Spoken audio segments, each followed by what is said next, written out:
ਵੋਟਾਂ ਤੇ ਫੌਰਨ ਨਾ ਪੀ ਜਾਣ, ਤੁਹਾਨੂੰ ਪਤਾ ਹੀ ਨਹੀਂ ਹੈ। ਤਾਂ ਮਤਲਬ ਕਿ ਇਸ ਤਰ੍ਹਾਂ ਦੀਆਂ ਗੱਲਾਂ ਉਹਨਾਂ ਨੇ ਕਿਹਾ, ਕਈਆਂ ਨੇ, ਤੇ ਨਾਲ ਇਹ ਕਿਹਾ ਕਿ ਅਸੀਂ ਹੁਣ ਮਤਲਬ ਕਿ ਪਿੰਡਾਂ ਤੱਕ ਜਾਵਾਂਗੇ, ਘਰ ਘਰ ਚੋਂ ਆਵਾਜ਼ ਬੁਲੰਦ ਕਰਾਂਗੇ, ਇਹਨਾਂ ਨੂੰ ਦੱਸਾਂਗੇ ਕਿ ਅਸੀਂ ਚੁੱਪ ਰਹਿਣ ਵਾਲੇ ਨਹੀਂ ਆ।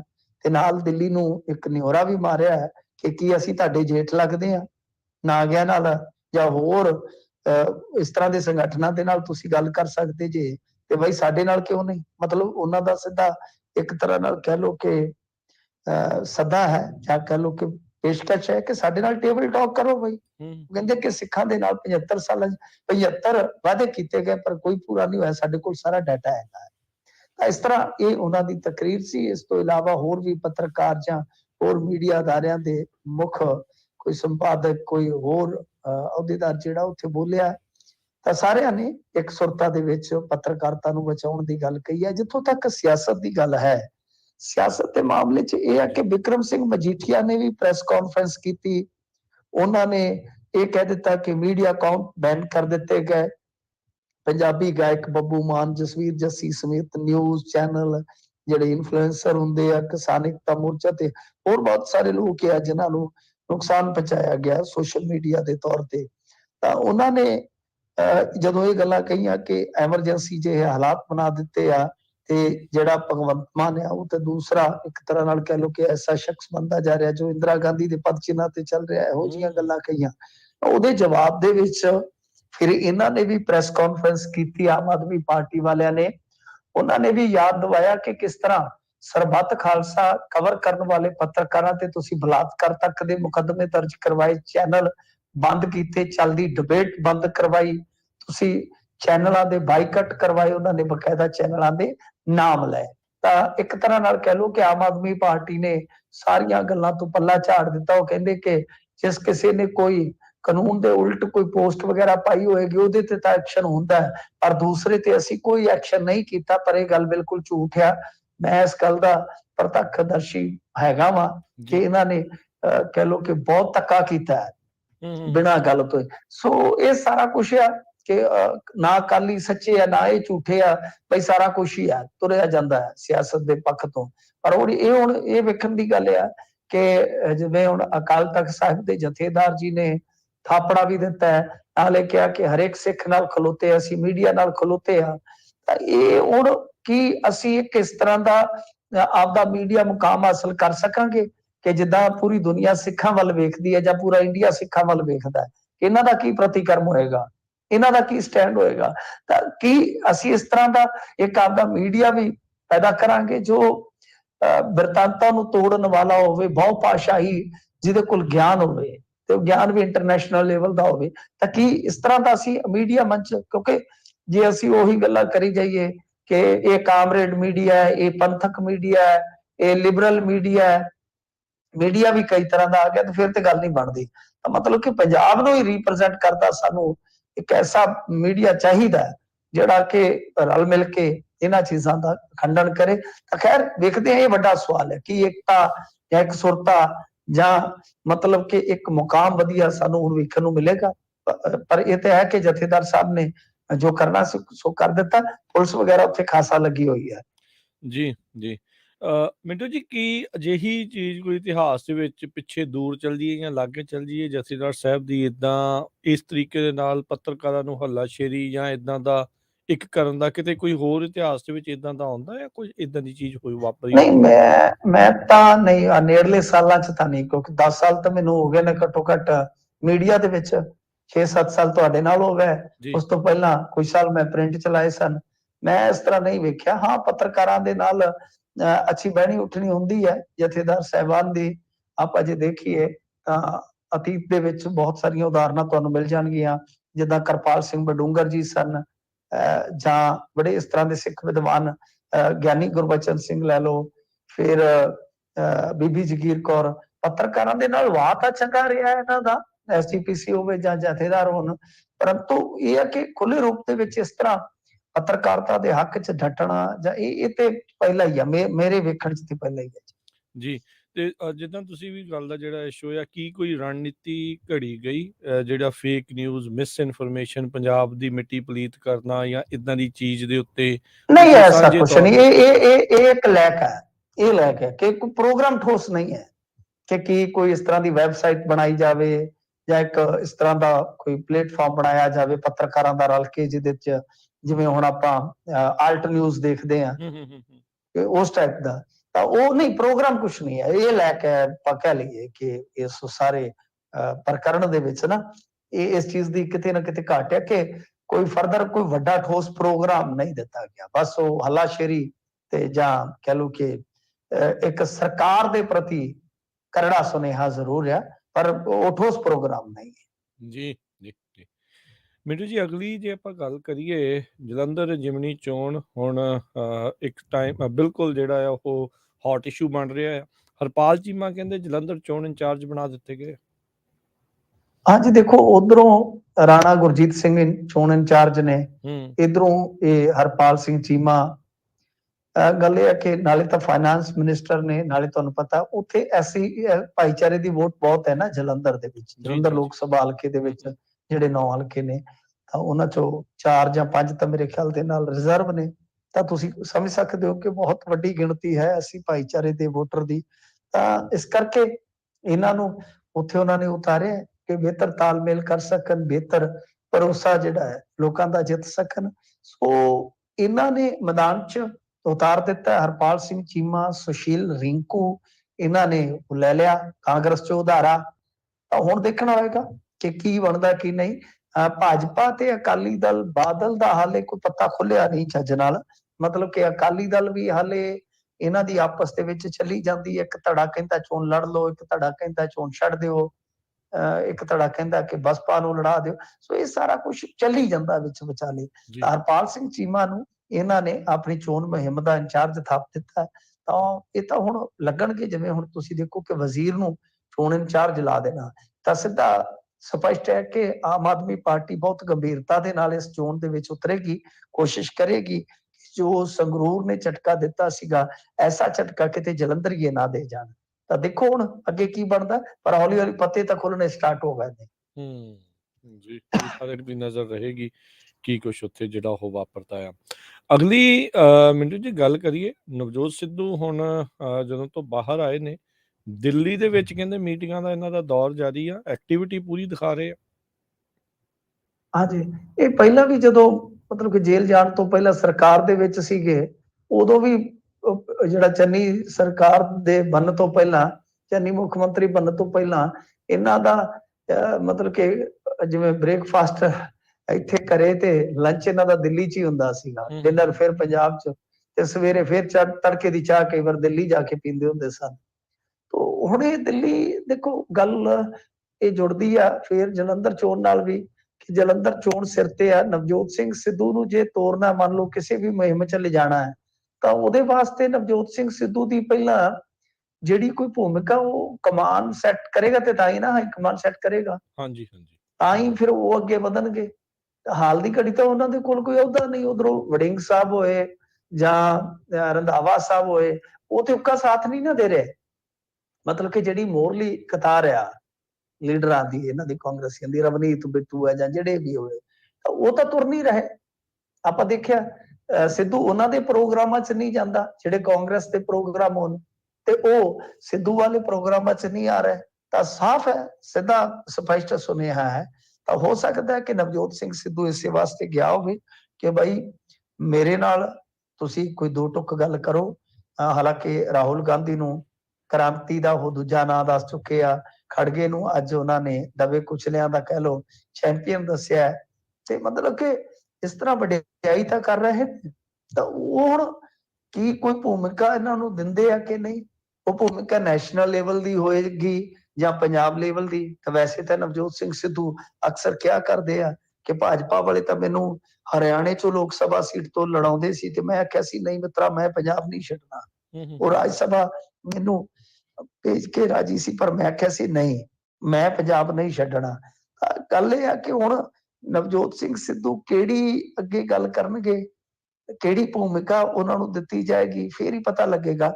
ਪਰ ਨਵਜੋਤ ਸਿੰਘ ਸਿੱਧੂ ਜੇ ਜਲੰਧਰ ਜਿਮਨੀ ਚੋਣ ਦੇ ਵਿੱਚ ਇਹਨਾਂ ਨੇ ਵਰਤਣਾ ਹੈ, ਉਹਦੀ ਜਿੰਨੀ ਵੀ ਹੈ, ਚਾਹੇ ਉਹ ਬੋਲ ਬਾਣੀ ਹੈ, ਚਾਹੇ ਉਸ ਏਰੀਏ ਦੇ ਵਿੱਚ ਸਿੱਧੂ ਨਾਲ ਜੁੜੀ ਕੋਈ ਵੋਟ ਹੋਏਗੀ, ਤਾਂ ਉਹਦੇ ਵਾਸਤੇ ਪਹਿਲਾਂ ਹਾਈ ਕਮਾਂਡ ਦੇ ਨਾਲ ਗੱਲਬਾਤ ਜ਼ਰੂਰੀ ਸੀ। ਸੋ ਲੱਗਦਾ ਇਹੋ ਹੈ ਕਿ ਨਵਜੋਤ ਸਿੰਘ ਸਿੱਧੂ ਨੇ ਆਪਣੀ ਭਵਿੱਖ ਦੀ ਜਿਹੜੀ ਰਣਨੀਤੀ ਆ ਉਹ ਦੱਸੀ ਹੋਏਗੀ ਕਿ ਮੇਰੇ ਕੋਲ ਆ ਰਣਨੀਤੀ ਆ, ਇਸ ਕਰਕੇ ਮੈਨੂੰ ਕੋਈ ਢੁਕਵਾਂ ਯੋਗ ਕੋਈ ਅਹੁਦਾ ਦਿਓ ਤੇ ਤਦ ਹੀ ਮੈਂ ਅੱਗੇ ਵਧਾਂਗਾ, ਕਿਉਂਕਿ ਉਹ ਤਾਂ ਇਹ ਤੁਰਿਆ ਫਿਰਦਾ ਕਾਂਗਰਸ ਦਾ ਜਿਹੜਾ ਪ੍ਰਧਾਨ ਹੈ ਉਹ ਰਾਜਾ ਵੜਿੰਗ ਆ, ਵਿਰੋਧੀ ਧਿਰ ਦਾ ਕੋਈ ਬਾਜਵਾ ਹੈ, ਸੁਖਜਿੰਦਰ ਰੰਧਾਵਾ ਰਾਜਸਥਾਨ ਦਾ ਇੰਚਾਰਜ ਹੈ।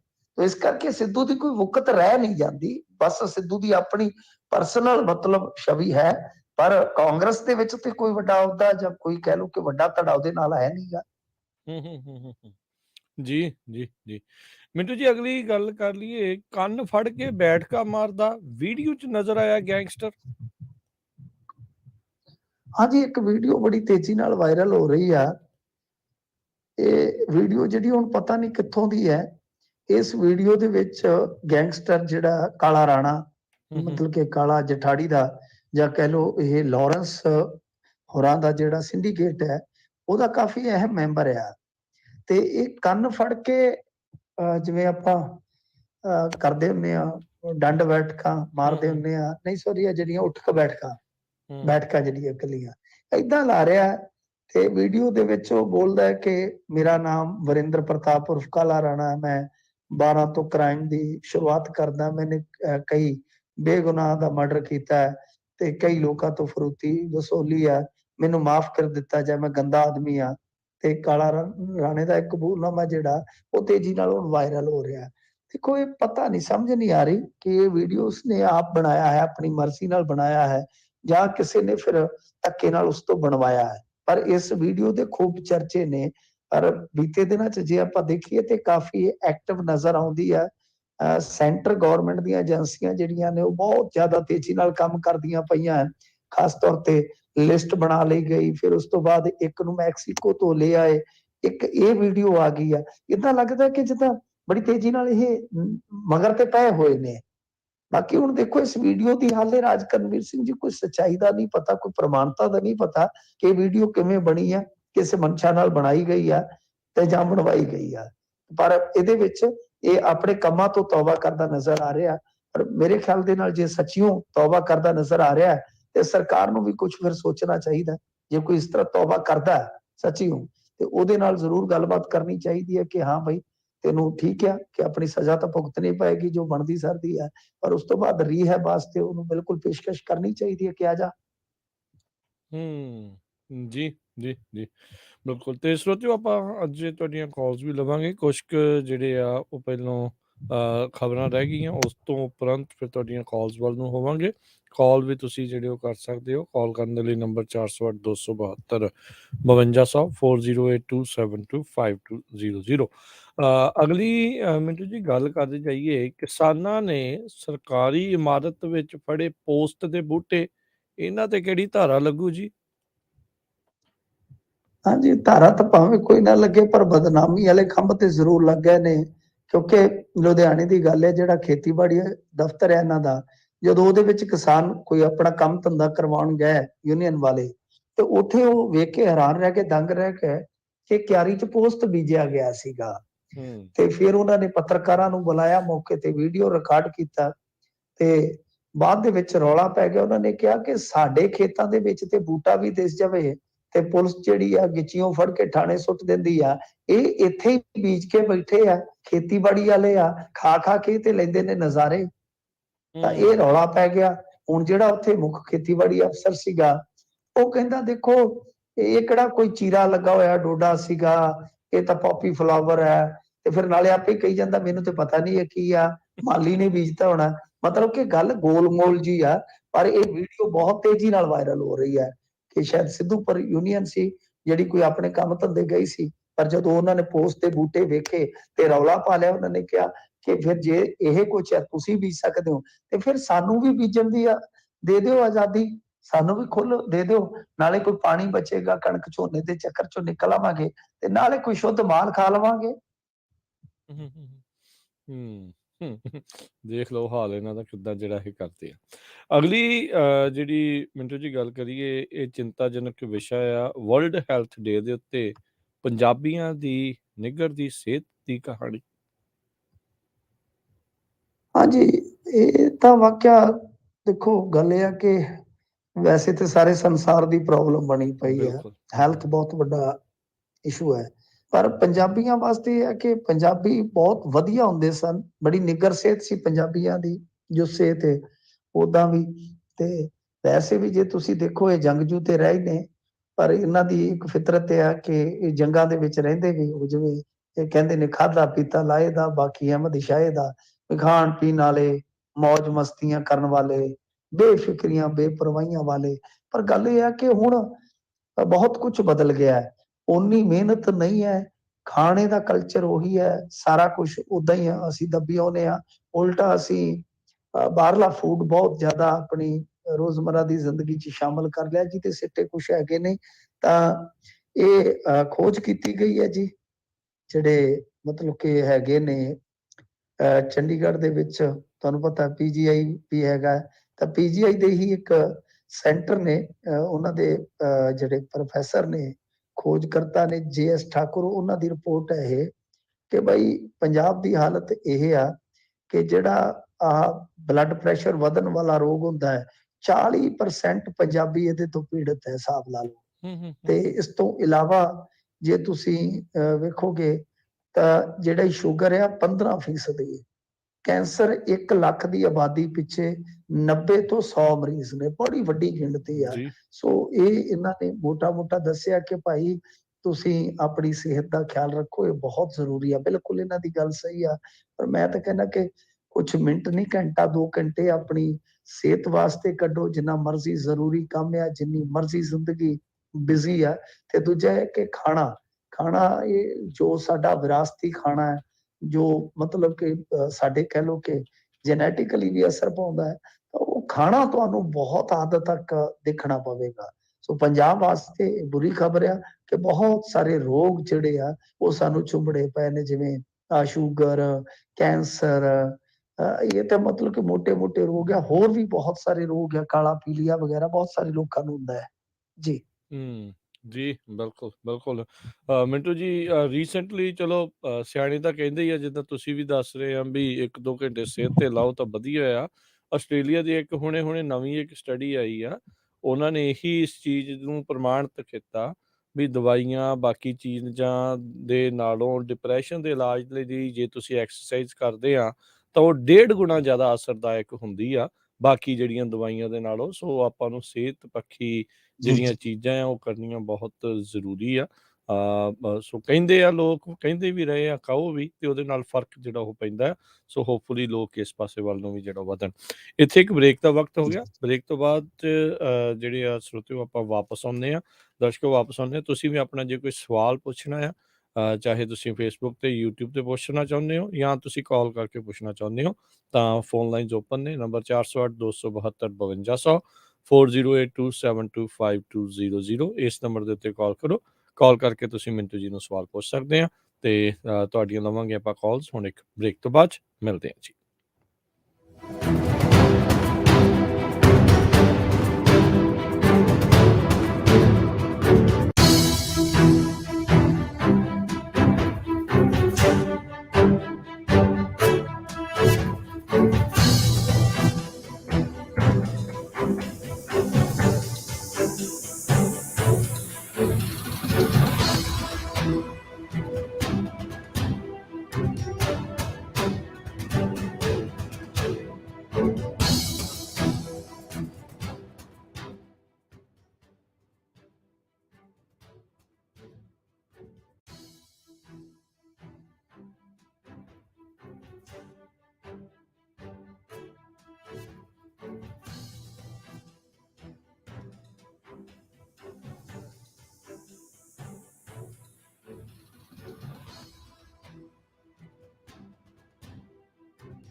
ब्रेक तो बाद एक बारी फिर आप सब ਦਾ ਸਵਾਗਤ ਹੈ। ਸੋ ਤੇ ਪ੍ਰੋਗਰਾਮ ਚੱਲ ਰਿਹਾ ਜੀ ਖਬਰ ਤੇ ਨਜ਼ਰ। ਮਿੰਟੂ ਗੁਜਸਰੀਆ ਜੀ ਆਪਣੇ ਨਾਲ ਜੁੜੇ ਹੋਏ ਨੇ। ਮਿੰਟੂ ਜੀ ਆਇਆਂ ਨੂੰ ਇੱਕ ਵਾਰੀ ਫਿਰ ਸਵਾਗਤ ਹੈ। ਸਤਿ ਸ਼੍ਰੀ ਅਕਾਲ ਜੀ।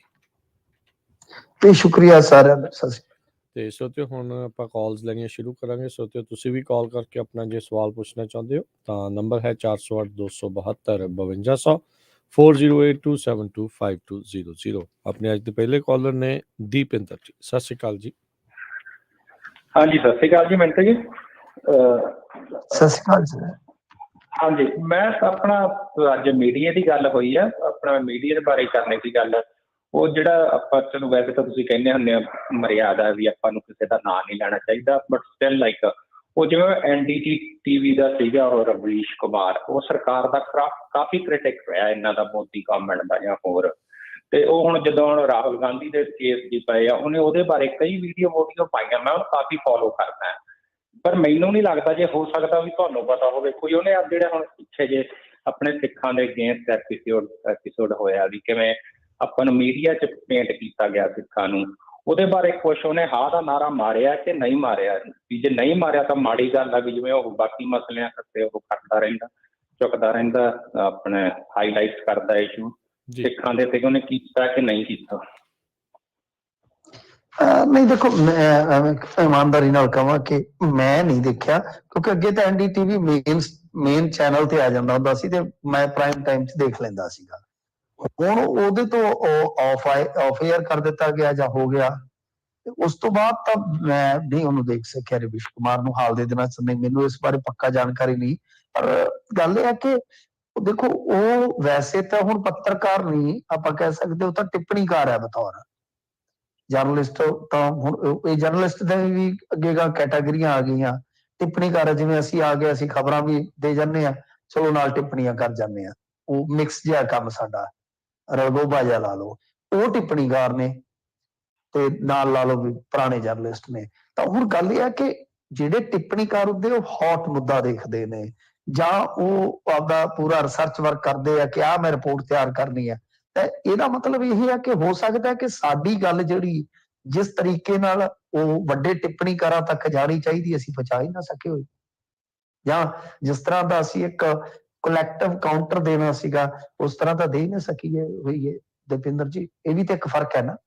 ਮੈਂ ਉਹੀ ਕਹਿ ਰਿਹਾ ਕਿ ਕੀ ਤੁਸੀਂ ਇਸ ਤਰ੍ਹਾਂ ਦਾ ਇੱਕ ਪਲੇਟਫਾਰਮ ਜਿੱਦਾਂ ਕਹਿ ਲਓ ਕਿ ਸਾਂਝੇ ਰੂਪ ਦੇ ਵਿੱਚ ਕੀ ਖੜਾ ਕਰ ਸਕਦੇ ਆਪੋ ਆਪਣੇ ਵੱਖਰੇਵੇਂ ਛੱਡ ਕੇ? ਪਰ ਨਹੀਂ, ਕਿਉਂਕਿ ਇਹ ਇਹਨਾਂ ਦੇ ਵੀ ਵਰਗ ਜਿਹੜੇ ਆ ਖਖੜੀਆਂ ਕਰੇਲੇ ਆ। ਪ੍ਰਿੰਟ ਵਾਲਿਆਂ ਦੀ ਅੱਡ ਪਾਰਟੀ ਆ, ਐਕਰੀਏਟਡ ਦੀ ਅੱਡ ਪਾਰਟੀ ਆ, ਜਿਹੜੇ ਇਲੈਕਟ੍ਰੋਨਿਕ ਦੇ ਅੱਡ ਪਾਰਟੀ ਆ, ਫਿਰ ਮੀਡੀਆ ਅਦਾਰਿਆਂ ਦੀ ਆਪੋ ਆਪਣੀਆਂ ਰਾਜਸੀ ਪਾਰਟੀਆਂ, ਫਿਰ ਇਸ ਤੋਂ ਇਲਾਵਾ ਬਲੌਗਰ ਅੱਡ ਆ ਗਿਆ, ਵੈਬ ਵਾਲੇ ਅੱਡ ਆ ਗਏ। ਤਾਂ ਇਹ ਮਹਿਕਮਾ ਵੀ ਇਕੱਠਾ ਹੋ ਹੀ ਨਹੀਂ ਸਕਦਾ ਪੱਤਰਕਾਰ। ਪਰ ਜੇ ਜਥੇਦਾਰ ਜੀ ਕੁਝ ਕਰਨਾ ਚਾਹੁੰਦੇ ਸੀ ਤਾਂ ਮੇਰੇ ਖਿਆਲ ਦੇ ਨਾਲ ਇਸ ਤਰ੍ਹਾਂ ਦਾ ਕੋਈ ਸੱਦਾ ਦਿੰਦੇ ਕਿ ਪਲੇਟਫਾਰਮ ਬਣਾਓ, ਸਾਰੇ ਪੱਤਰਕਾਰ ਰਲ ਕੇ ਉਹਦੇ 'ਚ ਸਹਿਯੋਗ ਦਿਓ, ਤਾਂ ਕਿ ਇੱਕ ਜਦੋਂ ਵੀ ਜ਼ਰੂਰਤ ਪਵੇ ਆਵਾਜ਼ ਬੜੇ ਠੋਸ ਰੂਪ ਦੇ ਵਿੱਚ ਉੱਤੇ ਜਾ ਸਕੇ। ਜੀ ਥੈਂਕ ਯੂ ਦੀਪਿੰਦਰ ਜੀ। Thank you. ਅਗਲੇ ਕਾਲਰ ਨੇ ਬੂਟਾ ਸਿੰਘ ਜੀ, ਸਤਿ ਸ਼੍ਰੀ ਅਕਾਲ। ਹਾਂਜੀ, ਰਾਜਕਰ ਵੀਰ ਜੀ ਤੇ ਮਿੰਟੂ ਗੁਰਸਰਗਿਆ ਜੀ ਤੇ ਪੰਜਾਬੀ ਰੇਡੀਓ ਦੇ ਸਾਰੇ ਸੁਣਨ ਵਾਲੇ ਸਰੋਤਿਆਂ ਨੂੰ ਵਾਹਿਗੁਰੂ ਜੀ ਕਾ ਖਾਲਸਾ, ਵਾਹਿਗੁਰੂ ਜੀ ਕੀ ਫਤਿਹ ਜੀ। ਵਾਹਿਗੁਰੂ ਜੀ ਕਾ ਖਾਲਸਾ, ਵਾਹਿਗੁਰੂ ਜੀ ਕੀ ਫਤਿਹ ਜੀ।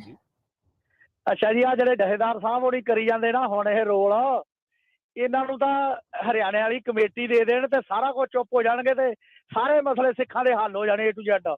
ਬੰਦੀ ਸਿੱਖ ਵੀ ਛੁਡਾਏ ਜਾਣੇ ਆ, ਜੋ ਕੁਛ ਆ ਸਾਰਾ A to Z ਹੋ ਜਾਣਾ। ਇਹਨਾਂ ਨੂੰ ਤੇ ਇਹ ਲਾਲਚ ਕਰਕੇ ਕਰਦੇ ਆ, ਹੋਰ ਇਹਨਾਂ ਦਾ ਕੋਈ ਮਕਸਦ ਨਹੀਂ। ਤੇ ਦੂਜਾ ਨੰਬਰ ਜਿਹੜਾ ਮਜੀਠੀਆ ਸਾਹਿਬ ਕ੍ਰਿਟੀਸਾਈਜ਼ ਜੇ ਕਰਦੇ ਆ, ਇਹ ਜਿਵੇਂ ਕਾਂਗਰਸੀਆਂ ਨੇ ਇੱਕ ਤੁਹਾਡੇ ਬਠਿੰਡੇ ਦੇ ਏਰੀਏ 'ਚ ਇੱਥੇ ਇੱਕ ਜੇ ਮਾਨਸਾ ਦੇ ਪੱਤਰਕਾਰ ਦਾ ਦੋਸ਼ ਲੱਗਦਾ ਭੱਜਿਆ ਫਿਰਦਾ ਹੁਣ ਉਹ, ਤੇ ਇਹਨਾਂ ਤੇ ਵੀ ਸੀਗਾ। ਇਹਨਾਂ ਨੇ ਵੀ ਮੁੜ ਕੇ ਉਹਨਾਂ ਦੇ ਭੋਗ ਤੇ ਵੀ ਗਏ, ਪੈਸੇ ਵੀ ਦਿੱਤੇ ਸੀ ਉਹਨਾਂ ਨੂੰ। ਉਹ ਪੱਤਰਕਾਰ ਨੌਜਵਾਨ ਮੁੰਡਾ ਸੀਗਾ ਤੇ ਇਹਨਾਂ ਦੀਆਂ ਡਰੱਗਾਂ ਡਰੂਗਾਂ ਦੇ ਕੇਸਾਂ 'ਚ ਹੋਰ ਕਰਦਾ ਸੀਗਾ ਤੇ ਉਹ ਵੀ ਵਿਚਾਰੇ ਨੂੰ ਕਰਾਤਾ ਸੀ। ਇਹਦੇ ਤੇ ਕਮੈਂਟ ਕਰੋ ਜੀ ਤੇ ਪਲੀਜ਼ ਕੱਟਿਓ ਜੇ ਨਾ ਮੇਰਾ ਫੋਨ।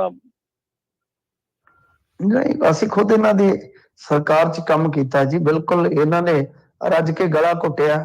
ਹੁਣ ਮੈਂ ਕੱਲੇ ਕੱਲੇ ਦਾ ਤਾਂ ਨਹੀਂ ਮੈਨੂੰ ਪਤਾ, ਬਥੇਰੇ ਪੱਤਰਕਾਰਾਂ ਦੇ ਨਾਲ ਇਹਨਾਂ ਨੇ ਵੀ ਕੀਤਾ। ਇਹਨਾਂ ਨੇ ਚੱਲਦੀ ਪ੍ਰੈਸ ਕਾਨਫਰੰਸ 'ਚ ਇੱਕ ਮਾਈਕ ਚੱਕ ਕੇ ਪਰੇ ਮਾਰਿਆ ਸੀ, ਇੱਕ ਪੱਤਰਕਾਰਾਂ ਨੂੰ ਤੂੰ ਧੜਕ ਕਹਿਣਾ। ਅਜੇ ਵੀ ਹੰਕਾਰ ਮਜੀਠੀਆ ਦੇ ਸਿਰ ਚੜ ਕੇ ਬੋਲਦਾ। ਤਾਂ ਬਈ ਸਾਰੇ ਹੀ ਆ, ਇਸ ਤਰ੍ਹਾਂ ਹੈ। ਪਰ ਥੋੜਾ ਜਿਹਾ ਦੇਖੀਏ ਤਾਂ ਅਕਾਲੀ ਚ ਕਾਂਗਰਸੀਆਂ 'ਚ ਇਹਨਾਂ ਨਹੀਂ ਸੀਗਾ ਕਿ ਬਿਲਕੁਲ ਤੁਸੀਂ ਮਤਲਬ ਕਿ ਬਿਨਾਂ ਗੱਲ ਤੋਂ ਆ ਹੁਣ ਜਿੱਦਾਂ ਫੇਸਬੁੱਕ ਹੈ ਕਿਸੇ ਦਾ ਉਹ ਨੁਕਸਾਨ ਕਰ ਦਿੱਤਾ, ਇਹ ਕਰ ਦਿੱਤਾ, ਮਤਲਬ ਕਿ ਸਾਰਾ ਕੁਝ ਤਾਂ ਚੱਲਦਾ ਸੀਗਾ। ਚੈਨਲ ਵੀ ਇਹਨਾਂ ਨੇ ਬੈਨ ਕੀਤੇ, ਫਿਰ ਸੈਟਲਾਈਟ ਔਨ 에ਅਰ ਹੋਣ ਤੋਂ ਵੀ ਰੋਕੇ, ਬਥੇਰਾ ਕੁਝ ਹੋਇਆ। ਪੱਤਰਕਾਰ ਬੇਰੁਜ਼ਗਾਰ ਵੀ ਕੀਤੇ। ਪਰ ਆ ਜਿਵੇਂ ਹੁਣ ਰੋਜੀ ਰੋਟੀ ਆ ਕਿਸੇ ਦੀ ਫੇਸਬੁੱਕ ਤੇ ਅਰਨਿੰਗ ਆਉਂਦੀ ਆ, ਉਹ ਹੀ ਖਤਮ ਕਰ ਦਿੱਤੀ। ਤਾਂ ਇਹ ਚੀਜ਼ਾਂ ਅਸੀਂ ਨਵੀਆਂ ਦੇਖ ਰਹੇ ਹਾਂ, ਪਰ ਇਹ ਸੱਚ ਹੈ, ਹਕੀਕਤ ਹੈ ਕਿ ਪਿਛਲੀਆਂ ਸਰਕਾਰਾਂ 'ਚ ਵੀ ਅਜਿਹਾ ਹੁੰਦਾ ਆਇਆ ਹੈ। ਇਹ ਅਫਸੋਸਨਾਕ ਗੱਲ ਹੈ। ਜੀ ਜੀ, ਥੈਂਕ ਯੂ ਬੂਟਾ ਸਿੰਘ ਜੀ, ਮਿਹਰਬਾਨੀ ਜੀ। ਥੈਂਕ ਯੂ ਜੀ। ਜਿਸ ਉੱਤੇ ਤੁਸੀਂ ਵੀ ਕਾਲ ਕਰ ਸਕਦੇ ਹੋ ਜੇ ਤੁਸੀਂ ਸਵਾਲ ਪੁੱਛਣਾ ਚਾਹੁੰਦੇ ਹੋ। ਨੰਬਰ ਹੈ 408 272 5200 4082725200।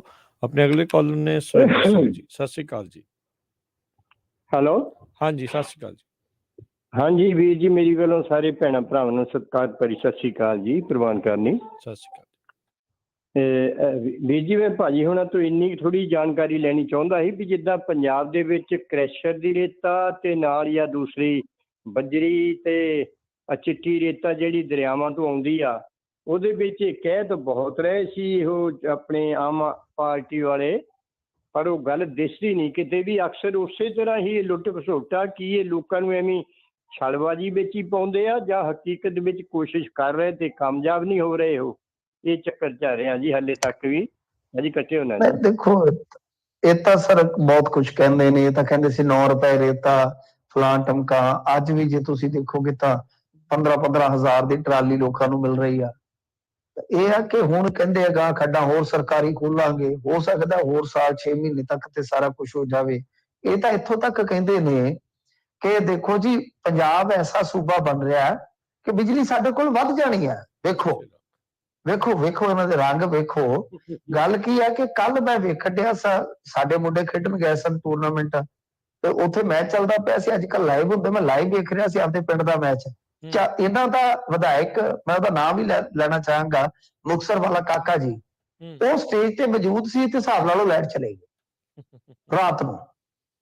ਟੂਰਨਾਮੈਂਟ 'ਚ ਲਾਈਟਾਂ ਸਾਰੀਆਂ ਬੰਦ ਹੋ ਗਈਆਂ, ਫਲੱਡ ਲਾਈਟਾਂ ਚੱਲਦੀਆਂ ਨੇ। ਉਹ ਮੁੰਡਿਆਂ ਨੇ ਵਿਚਾਰਿਆਂ ਨੇ 10-15 ਮਿੰਟਾਂ ਬਾਅਦ ਫਿਰ ਜਨਰੇਟਰ ਚਲਾ ਕੇ ਫਲੱਡ ਲਾਈਟਸ ਆਨ ਕੀਤੀਆਂ।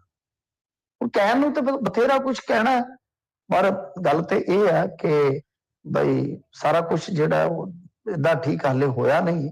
ਇਹ ਜ਼ਰੂਰ ਆ ਕਿ ਜਦੋਂ ਹੋ ਗਿਆ ਤੇ ਅਸੀਂ ਤੁਹਾਨੂੰ ਦੱਸ ਦੇਵਾਂਗੇ ਕਿ ਹਾਂਜੀ ਹੁਣ ਰਿਪੋਰਟਾਂ ਓਕੇ ਆ। ਜੀ ਮਿਹਰਬਾਨੀ, ਥੈਂਕ ਯੂ, ਬਹੁਤ ਬਹੁਤ ਧੰਨਵਾਦ ਜੀ। ਆਪਣੇ ਅਗਲੇ ਕਾਲਰ ਨੇ ਜੋਗਾ ਸਿੰਘ ਜੀ। ਤੇ ਸਰੋਤੇ ਤੁਸੀਂ ਵੀ ਜੇ ਕਾਲ ਕਰਕੇ ਸਵਾਲ ਪੁੱਛਣਾ ਚਾਹੁੰਦੇ ਹੋ, ਨੰਬਰ ਹੈ 408 272 5200 4082725200। ਸਤਿ ਸ਼੍ਰੀ ਅਕਾਲ ਜੋਗਾ ਸਿੰਘ ਜੀ। ਖਾਲਸਾ ਵਾਹਿਗੁਰੂ ਜੀ ਕੀ ਫਤਿਹ ਜੀ। ਮੈਂ ਹੁਣੇ ਇੰਡੀਆ ਤੋਂ ਆਇਆ ਜੀ। ਜੀ ਮੈਂ ਦੇਖਿਆ ਕਿ ਪੰਜਾਬ ਦੀ ਹਾਲਤ, ਸੜਕਾਂ ਦੀ ਹਾਲਤ ਹੈ ਜੀ, ਉਹ ਬਹੁਤ ਟਫ ਹੋ ਗਈ ਹੈ। ਜਦੋਂ ਕੋ ਰੋਡ ਟੈਕਸ, ਇੰਨੇ ਟਰਾਂਸਪੋਰਟ ਟੈਕਸ ਹੈ ਜੀ, ਗੱਡੀਆਂ ਦੇ ਇੰਨੇ ਟੈਕਸ ਚੱਲਦੇ ਹੈਗੇ ਆ। ਇਹ ਪੈਸਾ ਜੀ ਇਮਾਨਦਾਰ ਨੇ ਇਹ ਪੈਸਾ ਰੋਡਾਂ ਤੇ ਲਾਇਆ ਜਾਏ ਤੇ ਕਹਿੰਦਾ ਵੀ ਰੋਣ ਦੀ ਕਾਹ ਗੱਲ ਖਾਦੀ ਹੈ। ਇੰਨਾ ਪੈਸਾ ਕੱਟ ਹੋਣ ਦੇ ਬਾਵਜੂਦ ਵੀ ਰੋਡਾਂ ਦੀ ਹਾਲਤ ਤੱਕ ਕਿਉਂ ਹੈ ਜੀ? ਸਰਕਾਰ ਕਿੱਧਰ ਪੈਸਾ ਖਰਚ ਕਰੇਗੀ? ਆਹ ਸਵਾਲ ਹੈ। ਮਿਹਰਬਾਨੀ ਜੀ। ਜੀ ਨਹੀਂ ਦੇਖੋ, ਇਹ ਤਾਂ ਹੁਣ ਉਹ ਕਹਿੰਦੇ ਆਪਾਂ ਸਾਰੇ ਟੋਲ ਵੀ ਬੰਦ ਕਰਦੇ ਨੇ, ਇਹ ਆ ਉਹ ਆ। ਤੇ ਬਈ ਗੱਲ ਇਹ ਆ ਕਿ ਹੁਣ ਫਿਰ ਪੈਸਾ ਕਿੱਥੋਂ ਆਏਗਾ? ਸਟੇਟ ਹਾਈਵੇ ਬਣਾਉਣ ਲਈ, ਲਿੰਕ ਰੋਡ ਬਣਾਉਣ ਲਈ ਕਿੱਥੋਂ ਪੈਸਾ ਲਿਆਉਂਗੇ? ਇਹ ਦਿੱਕਤ ਮੈਂ ਤਾਂ ਅੱਗੇ ਵੀ ਸਵਾਲ ਕੀਤਾ ਸੀ, ਤੁਸੀਂ ਕਹੀ ਜਾਂਦੇ ਹੋ, ਫੈਂਟਰ ਮਾਰੀ ਜਾਂਦੇ ਹੋ, ਆ ਫਲਾਣਾ ਵੀ ਟੋਲ ਬੰਦ ਕਰਾਤਾ। ਉਹ ਪੈਸਾ ਕਿੱਥੋਂ ਆਏਗਾ? ਮਲੋਟ ਤੋਂ ਮੁਕਤਸਰ ਵਾਲਾ ਜਿਹੜਾ ਸਟੇਟ ਹਾਈਵੇ ਆ, ਉਹ ਜੇ ਤੁਸੀਂ ਦੇਖੋਗੇ ਆਉਂਦਾ, ਮੇਰੇ ਖਿਆਲ ਦੇ ਨਾਲ ਹੁਣ ਮਨਜ਼ੂਰ ਵੀ ਹੋਇਆ ਪਿਆ। ਪਿਛਲੇ 15 ਸਾਲ ਤੋਂ ਦੀ ਹਾਲਤ ਇਹ ਆ ਕਿ ਜੇ ਇੱਕ ਵਾਰੀ ਬੰਦਾ ਲੰਘ ਜਾਵੇ ਤੇ ਦੂਜੀ ਵਾਰ ਕਹੇਗਾ ਕਿ ਮੈਂ 50 ਕਿਲੋਮੀਟਰ ਵਲ ਕੇ ਆਜੂ, ਯਾਰ ਇਸ ਸਾਈਡ ਨਹੀਂ ਲੰਘਦਾ। ਪਤਾ ਨਹੀਂ ਕਿੰਨੇ ਹਾਦਸੇ ਹੋ ਗਏ ਆ। ਮਤਲਬ ਕਿ ਸੜਕ 'ਚ ਟੋਏ ਨਹੀਂ, ਟੋਇਆ 'ਚ ਸੜਕ ਹੈ। ਇਹ ਇੱਕ ਬੜਾ ਵੱਡਾ ਸਵਾਲ ਹੈ ਕਿ ਬੁਨਿਆਦੀ ਢਾਂਚੇ ਤੇ ਬਈ ਤੁਸੀਂ ਜ਼ੋਰ ਕਿਉਂ ਨਹੀਂ ਦੇ ਰਹੇ? ਉਹਦਾ ਇੱਕ ਕਾਰਨ ਹੈ ਜ਼ੋਰ ਕਿ ਇਹਨਾਂ ਕੋਲ ਜਿਹੜਾ ਇਹ ਜਿਹੜਾ ਕੈਪੀਟਲ ਐਕਸਪੈਂਡੀਚਰ ਹੁੰਦਾ ਹੈ, ਉਹਦੇ ਵਾਸਤੇ ਪੈਸਾ ਹੀ ਨਹੀਂ ਬਚਦਾ। ਕਰਜ਼ੇ ਹੀ ਇੰਨੇ ਦੇਣੇ ਆ, ਤਨਖਾਹਾਂ ਪੈਨਸ਼ਨਾਂ ਹੀ ਇੰਨੀਆਂ ਦੇਣੀਆਂ ਕਿ ਇਹਨਾਂ ਕੰਮਾਂ ਵਾਸਤੇ ਪੈਸਾ ਬਚਦਾ ਹੀ ਨਹੀਂ। ਪਰ ਜਿਸ ਸਟੇਟ ਦਾ ਵਿਕਾਸ ਕਰਨਾ ਹੈ ਤਾਂ ਉੱਥੇ ਸਭ ਤੋਂ ਪਹਿਲਾਂ ਬਿਜਲੀ, ਇੰਟਰਨੈਟ, ਅੱਜ ਦੇ ਦੌਰ 'ਚ ਸੜਕਾਂ, ਰੇਲ ਮਾਰਗ, ਇਹ ਸਾਰੀਆਂ ਚੀਜ਼ਾਂ ਤੁਹਾਨੂੰ ਪਹਿਲਾਂ ਫੰਨੇ ਖਾਦ ਦੇਣੀਆਂ ਹੀ ਪੈਣਗੀਆਂ। ਜੀ ਜੀ। ਤੇ ਮਿੰਟੂ ਜੀ, ਇਹ ਜਿਹੜੀ ਇਸੇ ਚੀਜ਼ ਦੇ ਵਿੱਚ ਕਈ ਲੋਕ ਤੰਜ ਵੀ ਜਿਹੜੇ ਉਹ ਕੱਸਦੇ ਆ ਵੀ ਇਹ ਜਿਹੜੇ ਬੰਦ ਕਰਨ ਨੂੰ ਲੈ ਕੇ, ਵੀ ਕਹਿੰਦੇ ਵੀ ਆਲਰੇਡੀ ਇਹਨਾਂ ਦੀ ਤਰੀਕ ਹੁੰਦੀ ਹੈ ਤੇ ਉਸੇ ਦਿਨ ਜਾ ਕੇ ਬੰਦ ਕਰਨ ਦਾ ਜਿਹੜਾ ਇੱਕ ਹਿਸਾਬ ਦੇ ਨਾਲ ਢੋਂਗ ਜਿਹਾ ਜਿਹੜਾ ਰਚਦੇ ਆ। ਇਹ ਇਸ ਗੱਲ ਦੇ ਵਿੱਚ ਕਿੰਨੀ ਕੁ ਗੱਲ ਆ ਕਿ ਉਹ ਐਕਸਟੈਂਡ ਹੋ ਜਾਂਦੇ ਆ, ਇਹ ਰਿਜੈਕਟ ਕਰਦੇ ਆ, ਜਾਂ ਉਹ ਅਸਲ 'ਚ ਉਹਨਾਂ ਦੀ ਨਹੀਂ, ਮਿਆਦ ਪੁੱਗ ਐਕਸਟੈਂਡ ਤਾਂ ਦੇਖੋ, ਐਕਸਟੈਂਡ ਕੀ ਆ, ਮੰਨ ਲਓ ਹੁਣ 2 ਸਾਲ ਬੰਦ ਰਿਹਾ ਟੋਲ, ਜਿਹੜਾ ਟੋਲ ਪਲਾਜ਼ਾ ਹੈ ਕਿਸਾਨੀ ਅੰਦੋਲਨ ਕਰਕੇ, ਤਾਂ ਉਹ ਤਾਂ ਐਕਸਟੈਂਸ਼ਨ ਉਹਨਾਂ ਦੀ ਬਣਦੀ ਵੀ ਹੈ। ਬਣਦੀ ਵੀ ਹੈ ਨਾ, ਅਗਲਿਆਂ ਨੇ ਜਿਹੜਾ ਐਗਰੀਮੈਂਟ ਦੇ ਮੁਤਾਬਕ ਉਹ ਬਣਦੀ ਵੀ ਹੈ। ਬਣਦੀ ਸਾਡੀ ਐਕਸਟੈਂਸ਼ਨ ਦਿੱਤੀ ਜਾਂਦੀ ਆ। ਤੇ ਜੇ ਨਹੀਂ ਬਣਦੀ ਕਿ ਉਹਨਾਂ ਦਾ ਹੱਕ ਨਹੀਂ ਬਣਦਾ, ਐਕਸਟੈਂਸ਼ਨ ਨਹੀਂ ਵੀ ਦਿੱਤੀ ਜਾਂਦੀ। ਪਰ ਏਡਾ ਵੱਡਾ ਤਾਮ ਝਾਮ ਕਰਨ ਦਾ ਕੀ ਫਾਇਦਾ? ਚਲੋ ਇੱਕ ਥਾਂ ਤੇ ਕਰ ਲਿਆ, ਜਿਹੜੀ ਵੀ ਡੇਟ ਆਉਂਦੀ ਆ ਉਸੇ ਥਾਂ ਤੇ ਜਾ ਕੇ ਤੇ ਡੰਡਾ ਢੇਰਾ ਲਾ ਲੈਂਦੇ ਨੇ। ਕਿੰਨੀ ਮਸ਼ੀਨਰੀ ਜੰਨੀ ਹੈ, ਕਿੰਨਾ ਖਰਚਾ ਪੈਂਦਾ। ਤਾਂ ਬਈ ਉਹੀ ਤਾਂ ਗੱਲ ਹੈ ਨਾ ਕਿ ਤੁਹਾਡੇ ਕੋਲ ਹੁਣ ਕੋਈ ਵਿਜ਼ਨ ਤੇ ਲੱਗਦਾ ਨਹੀਂ ਹੈ। ਆਹ ਕਰਤਾ, ਉਹ ਕਰਤਾ, ਉਹ ਕਰਤਾ। ਸੋ ਮੈਨੂੰ ਨਹੀਂ ਲੱਗਦਾ ਕਿ 2-3 ਸਾਲ ਤੱਕ ਇਹ ਜਿਹੜੇ ਆ ਕਿ ਪੂਰੀਆਂ ਸੜਕਾਂ ਬਣਾ ਪਾਉਣਗੇ। ਮੰਦਾ ਹਾਲ ਦੀ ਘੜੀ 'ਚ ਵੈਸੇ ਦੇਖੀਏ ਤੇ ਕਹਿ ਦਿੰਦੇ ਆ ਇਹਦੇ 'ਚੋਂ ਮਾਲੀਆ ਵੱਧ ਗਿਆ, ਇਹਦੇ 'ਚੋਂ ਮਾਲੀਆ ਵੱਧ ਗਿਆ। ਪਰ ਫਾਇਦਾ ਤੇ ਤਾਂ ਹੀ ਹੈ ਨਾ ਕਿ ਜਿਹੜਾ ਸਾਡਾ ਬੁਨਿਆਦੀ ਢਾਂਚਾ ਹੈ ਉਹ ਪਹਿਲਾਂ ਮਜ਼ਬੂਤ ਹੋਵੇ। ਜੀ ਜੀ, ਬਿਲਕੁਲ। ਤੇ ਮਿੰਟੂ ਜੀ, ਆਪਾਂ ਕਾਲਸ ਜਿਹੜੀਆਂ ਹੋਰ ਲੈ ਰਹੇ ਹਾਂ, ਤੇ ਇੱਕ ਜਿਹੜੀ ਖਬਰ ਆ ਰਹੀ ਆ, ਮਾਨ ਹੋਣਾ ਨੇ ਕਿਹਾ, ਮੁੱਖ ਮੰਤਰੀ ਮਾਨ ਹੋਣਾ ਨੇ, ਵੀ ਬੇਮੌਸਮੀ ਬਰਸਾਤ ਕਾਰਨ ਜਿਹੜੀ ਨੁਕਸਾਨੀ ਕਣਕ ਉਹਦੇ ਮੁਆਵਜ਼ੇ ਦੇ ਚੈੱਕ ਵਿਸਾਖੀ ਤੇ ਜਿਹੜੇ ਉਹ ਦਿੱਤੇ ਜਾਣਗੇ। ਕੀ ਇਹ ਸਿਰਫ ਇੱਕ ਫੋਟੋ ਆਪ ਹੋਊਗਾ ਜਾਂ ਦਰਦ ਸਮਝ ਰਹੇ ਆ? ਕਿਉਂਕਿ ਮੁਆਵਜ਼ੇ ਦੀ ਰਕਮ ਨੂੰ ਲੈ ਕੇ ਵੀ ਕਈ ਤਰੀਕੇ ਦੇ ਸਵਾਲ ਨੇ। ਨਹੀਂ, ਰਕਮ ਤਾਂ ਇਹਨਾਂ ਨੇ ਵਧਾਈ ਹੈ ਜੀ। ਹੁਣ 15,000 ਤੋਂ ਵੱਧ ਕਿੰਨੀ ਕੁ ਰਕਮ ਹੋਏਗੀ? ਮੁਆਵਜ਼ੇ ਦੀ ਰਕਮ ਤਾਂ ਇੰਨੀ ਕੁ ਹੁੰਦੀ ਹੈ। ਉਹ ਜਿਹੜੀ ਅੱਗੇ ਸੀਗੀ, ਮੰਨ ਲਓ ਵੱਧ ਤੋਂ ਵੱਧ ਕੋਈ 8-10 ਹਜ਼ਾਰ, ਉਹ ਇਹਨਾਂ ਨੇ ਕਰਤੀ 15,000। ਤੋ ਇਸ ਕਰਕੇ ਮੁਆਵਜ਼ੇ ਦੀ ਤਾਂ ਇੰਨੀ ਰਾਸ਼ੀ ਆ। ਹੁਣ ਉਹਦੇ 'ਚ ਕੋਈ ਕ੍ਰੌਪ ਇੰਸ਼ੋਰੈਂਸ ਵਗੈਰਾ ਦੀ ਪਾਲਿਸੀ ਆਵੇ ਤੇ ਤਾਂ ਹੀ ਆ ਨਾ। ਮੁਆਵਜ਼ਾ ਤਾਂ ਦੇਖੋ, ਨੁਕਸਾਨ ਤੇ 50,000 ਦਾ ਹੋਇਆ ਤੇ ਕਿੱਲੇ ਨੁਕਸਾਨੇ ਕੇ ਹਿਸਾਬ ਲਾ ਲਓ 33-34 ਲੱਖ। 33-34 ਲੱਖ ਕਿੱਲੇ ਦਾ, ਫਿਰ ਤੂੰ 50,000 ਦੇ ਹਿਸਾਬ ਨਾਲ ਜੇ ਆਪਾਂ ਦਈਏ ਤੇ ਲਿਆਉਣਾ ਕਿੱਥੋਂ ਜੇ ਪੈਸਾ? ਇਹ ਵੀ ਗੱਲ ਜੀ। ਦਿਨ ਤੋਂ ਮੈਂ ਵੀ ਕਹਿੰਦਾ, ਮੈਂ ਇੱਥੇ ਬੈਠਾ, ਖੇਤ ਦੇ ਵਿੱਚ ਬੈਠਾ, ਮੈਂ ਸਾਡੇ ਸਭ ਤੋਂ ਜ਼ਿਆਦਾ ਬਰਬਾਦੀ ਹੋਈ ਹੈ। 101% ਨੁਕਸਾਨ ਹੈ ਸਾਡੇ, ਕੱਖ ਵੀ ਨਹੀਂ ਬਚਿਆ। तो मतलब कि नुकसान 40-45 हज़ार का मिनिमम है, सारी इन्वेस्टमेंट पा के, सारी लेबर वगैरह पा के मिनिमम। पर वो लियाओगे कित्थों? एडी वड्डी रकम का बंदोबस्त केंद्र ने तो वो एक मिथी रकम देनी है तुहानू सर्वे करके, वो एक कैप है, उस तो बाद उन्होंने नहीं देनी। फिर वो पैसा कित्थों अरेंज किया जाएगा, एक वड्डा सवाल है। जी जी, अपने अगले कॉलर जुड़े ने गुरमीत जी, सत श्री अकाल। ਸਤਿ ਸ਼੍ਰੀ ਅਕਾਲ ਜੀ। ਮੇਰਾ ਸਵਾਲ ਹੈ ਕਿਸਾਨੀ ਭਾਈਚਾਰੇ ਨਾਲ ਹੀ। ਚਲੋ ਜੋ ਨੁਕਸਾਨ ਹੋ ਗਿਆ ਕੁਦਰਤ ਦੀ ਵੱਖਰੀ ਗੱਲ ਆ, ਤੇ ਜੇ ਹੁਣ ਕਣਕ ਵੱਢ ਕੇ ਮੰਡੀਆਂ ਜਾਂਦੀ ਆ ਤੇ ਉਹਦਾ ਰੰਗ ਥੋੜਾ ਬਹੁਤਾ ਖਰਾਬ ਹੋਊਗਾ, ਕਣਕ ਦੀ ਉਹ ਕੁਆਲਿਟੀ ਨਹੀਂ ਰਹਿਣੀ, ਪਰ ਉਹ ਸਰਕਾਰ ਖਰੀਦੂ ਫਿਰ, ਜਾਂ ਉਹਦਾ ਕੀ ਹੱਲ ਹੋਊ? ਨਹੀਂ ਦੇਖੋ ਇਹ ਤਾਂ ਸਰ ਕੀ ਲਾਇਆ ਹੋਇਆ ਮਤਲਬ ਕਿ ਚਾਰਾਜੋਈ ਵਾਲਾ ਜ਼ੋਰ ਹਾਂਜੀ ਬਈ ਸਾਨੂੰ ਇਹ ਰਾਇਤ ਦਿਓ। ਇਹਨਾਂ ਨੇ ਪੱਤਰ ਲਿਖਿਆ ਹੁਣ ਠੀਕ ਹੈ ਕੇਂਦਰ ਮੇਰੇ ਖਿਆਲ ਦੇ ਨਾਲ ਦੇ ਵੀ ਦੇਵੇਗਾ ਰਾਇਤ ਕਿਉਂਕਿ ਉਹਨਾਂ ਨੂੰ ਜ਼ਰੂਰਤ ਆ, ਅਨਾਜ ਦੀ ਕਿੱਲਤ ਹੈਗੀ ਆ। ਸੋ ਇਸ ਕਰਕੇ ਸ਼ਾਇਦ ਹੋ ਸਕਦਾ ਹੈ ਉਹਨਾਂ ਨੂੰ ਵੀ ਪਤਾ ਕਿਸਾਨ ਦਾ ਨੁਕਸਾਨ ਹੋ ਗਿਆ ਤੇ ਜਿਹੜੀ ਬਚੀ ਖੁਚੀ ਫਸਲ ਜੇ ਉਹ ਮੰਡੀ 'ਚ ਲੈ ਕੇ ਆਏਗਾ ਤੇ ਉੱਥੇ ਕੱਟ ਲੱਗੇਗਾ ਤੇ ਬਹੁਤ ਵੱਡਾ ਨੁਕਸਾਨ ਹੋਏਗਾ। ਤੇ ਦੂਜਾ ਮੈਨੂੰ ਇਸ ਕਰਕੇ ਵੀ ਲੱਗ ਰਿਹਾ ਕਿਉਂਕਿ ਇਹਨਾਂ ਨੇ ਹੁਕਮ ਦਿੱਤੇ ਹੋਏ ਕਿ ਕਣਕ ਸਟੋਰ ਨਹੀਂ ਕਰਨੀ, ਕਣਕ ਨਾਲ ਦੀ ਨਾਲ ਤੁਸੀਂ ਚੱਕ ਕੇ ਤੇ ਬਸ ਤੋਰੀ ਜਾਣੀ ਹੈ ਤੇ ਜੇ ਸਟੋਰ ਕਰਨ ਦੀ ਜ਼ਰੂਰਤ ਵੀ ਪੈਂਦੀ ਹੈ ਤਾਂ ਕਵਰਡ ਮਤਲਬ ਕਿ ਗੋਦਾਮ 'ਚ ਹੀ ਜਾਣੀ ਚਾਹੀਦੀ ਹੈ। ਇੰਨੀ ਕਾਲੀ ਨਾਲ ਕਣਕ ਚੁੱਕਣ ਦਾ ਮਤਲਬ ਤੇ ਇਹੋ ਹੋ ਸਕਦਾ ਹੈ ਕਿ ਬਈ ਜਿਹੜੀ ਕਣਕ ਆ ਉਹ ਜਲਦੀ ਤੋਂ ਜਲਦੀ ਫਿਰ ਅੱਗੇ ਲਿਆਂਦੀ ਜਾਵੇ। ਸੋ ਇਸ ਕਰਕੇ ਲੱਗਦਾ ਹੈ ਕਿ ਕੇਂਦਰ ਰਾਇਤ ਦੇ ਦੇਵੇਗਾ। ਜੇ ਨਹੀਂ ਰਾਇਤ ਦੇਵੇਗਾ ਤਾਂ ਫਿਰ ਇਹ ਕਿਸਾਨਾਂ ਵਾਸਤੇ ਤਾਂ ਦੋਹਰੀ ਮੌਤ ਆ ਨਾ। ਇੱਕ ਤੇ ਪਹਿਲਾ ਨੁਕਸਾਨ ਹੋ ਗਿਆ, ਜਿਹੜੀ ਬਚੀ ਖੁਚੀ ਫਸਲ ਆ ਉਹਦੇ ਵਿੱਚ ਵੀ ਕਟੌਤੀ ਤਾਂ ਬਹੁਤ ਬਹੁਤ ਮੰਦਭਾਗਾ ਹੋ ਜਾਏਗਾ। ਜੀ ਥੈਂਕ ਯੂ ਜੀ। ਮਿਹਰਬਾਨੀ ਗੁਰਮੀਤ ਜੀ। ਅਗਲੇ ਕਾਲਰ ਨੇ ਗਗਨ। ਸਤਿ ਸ਼੍ਰੀ ਅਕਾਲ ਜੀ।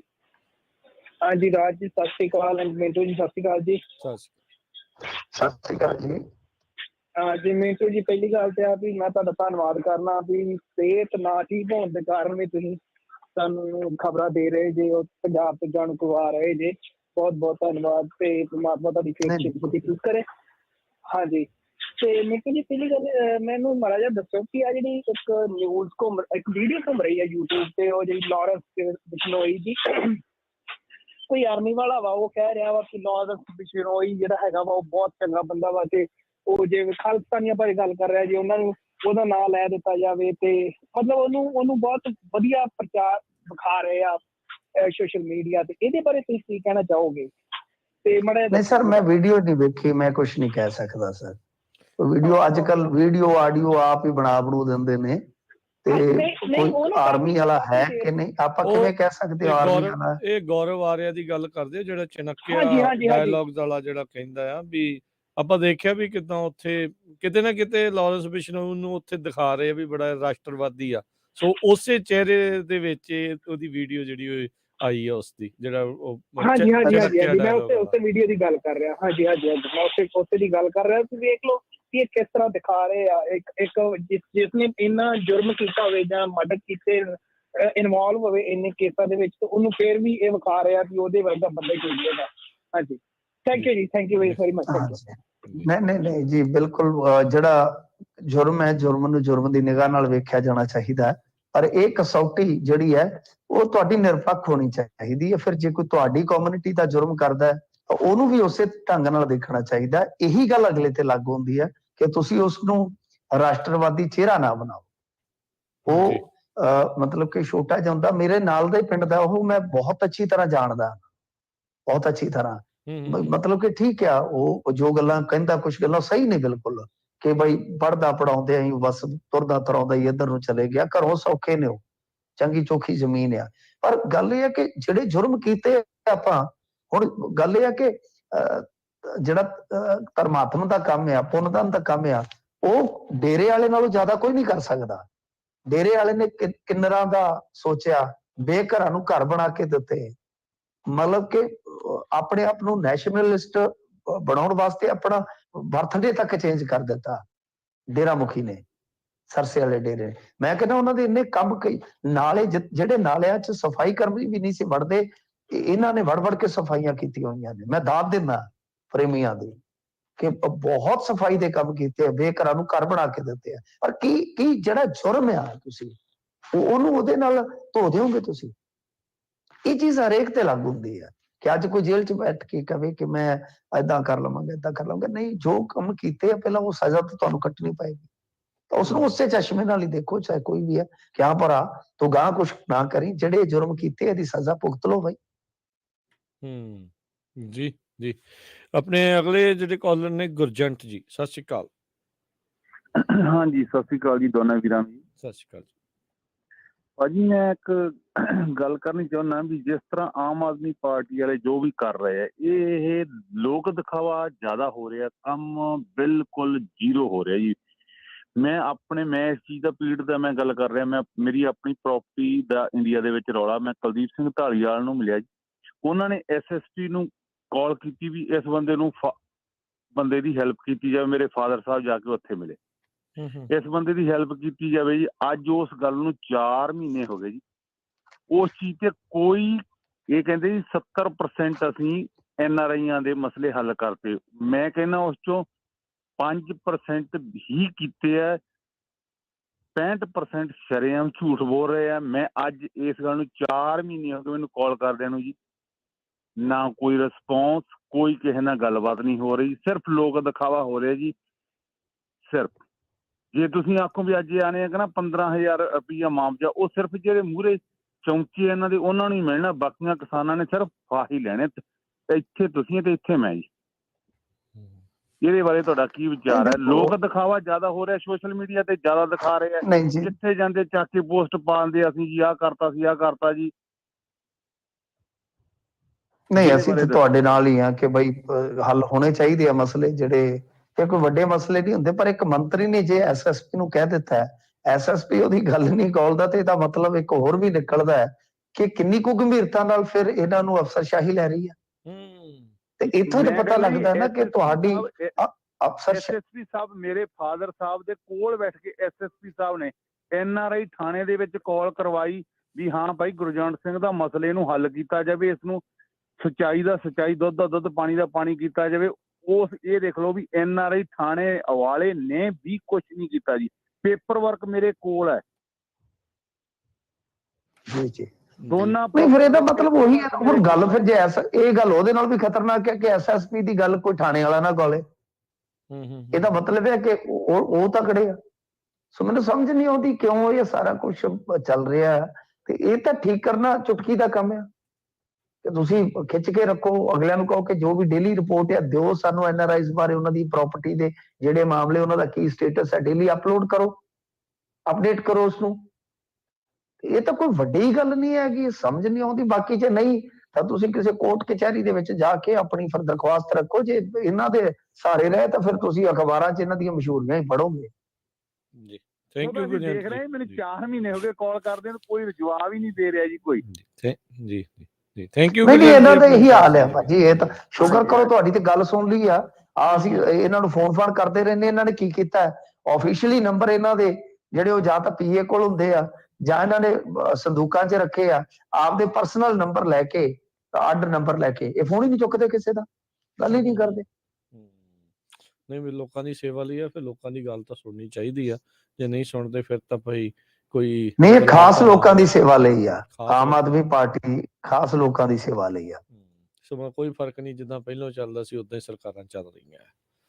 ਜੀ ਜੀ ਮਿੰਟੂ ਜੀ, ਸ਼ੁਕਰੀਆ, ਧੰਨਵਾਦ, ਬੜੀ ਮਿਹਰਬਾਨੀ। ਮਿਲਦੇ ਹਾਂ ਜੀ ਫਿਰ ਆਪਾਂ ਅਗਲੀ ਵਾਰ, ਤੇ ਹਾਂ ਜਲਦੀ ਸਿਹਤ ਠੀਕ ਹੋਵੇ, ਇਹੀ ਅਰਦਾਸ ਕਰਦੇ ਹਾਂ। ਹਾਂਜੀ, ਸਤਿ ਸ਼੍ਰੀ ਅਕਾਲ ਜੀ। ਧੰਨਵਾਦ ਜੀ, ਸਤਿ ਸ਼੍ਰੀ ਅਕਾਲ ਜੀ। ਤੇ ਇੱਥੇ ਪ੍ਰੋਗਰਾਮ ਦੀ ਸਮਾਪਤੀ ਹੈ ਜੀ। ਇਸ ਪ੍ਰੋਗਰਾਮ ਤੋਂ ਬਾਅਦ ਹੁਣ ਅਗਲਾ ਪ੍ਰੋਗਰਾਮ ਬ੍ਰੇਕ ਤੋਂ ਬਾਅਦ ਲੈ ਕੇ ਹਾਜ਼ਰ ਹੋਵਾਂਗੇ। ਅਪਡੇਟ ਅਮਰੀਕਾ ਤੇ ਦੁਨੀਆ ਭਰ ਦੀਆਂ ਅਹਿਮ ਖਬਰਾਂ ਦੇ ਉੱਤੇ ਜਿਹੜੀ ਉਹ ਝਾਤਖੋਰੀ ਜਿਹੜੀ ਉਹ ਕਰਾਂਗੇ, ਤੇ ਮਿਲਦੇ ਹਾਂ ਜੀ ਅਗਲੀ ਵਾਰ। ਉਦੋਂ ਤੱਕ ਲਈ ਇਸ ਪ੍ਰੋਗਰਾਮ ਨੂੰ ਇੱਥੇ ਸਮਾਪਤ ਕਰਨ ਦੀ ਦਿਓ ਆਗਿਆ। ਸਭ ਨੂੰ ਪਿਆਰ ਭਰੀ ਸਤਿ ਸ਼੍ਰੀ ਅਕਾਲ। ਸੁਣਦੇ ਰਹੋ, ਦੇਖਦੇ ਰਹੋ ਪੰਜਾਬੀ ਰੇਡੀਓ USA।